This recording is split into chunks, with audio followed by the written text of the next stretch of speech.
কত কিছুরই স্বপ্ন দেখি, এটা করব ওটা করব, কাছের মানুষের গর্ব হব,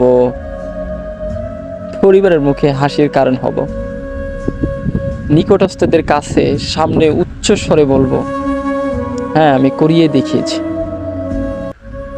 এদিকে ক্যালেন্ডারের দিক তাকাতেই দেখি বেলা ফুরিয়ে যাচ্ছে। দেখতে দেখতে কেটে গেল 20, 22, 26 সাল। সূত্র সাপেক্ষে জানা হয়ে গেল পৃথিবীর নিয়ম অনিয়ম। শুধু বদলাতে পারেনি রোজ দেখে আসা সেই পৃষ্ঠা, যে পৃষ্ঠা একবার বদলাতে পারলেই পরের পৃষ্ঠায় লেখা আছে দূরবীন থেকে চোখ সরাও, শুভ দিন তোমার পাশেই।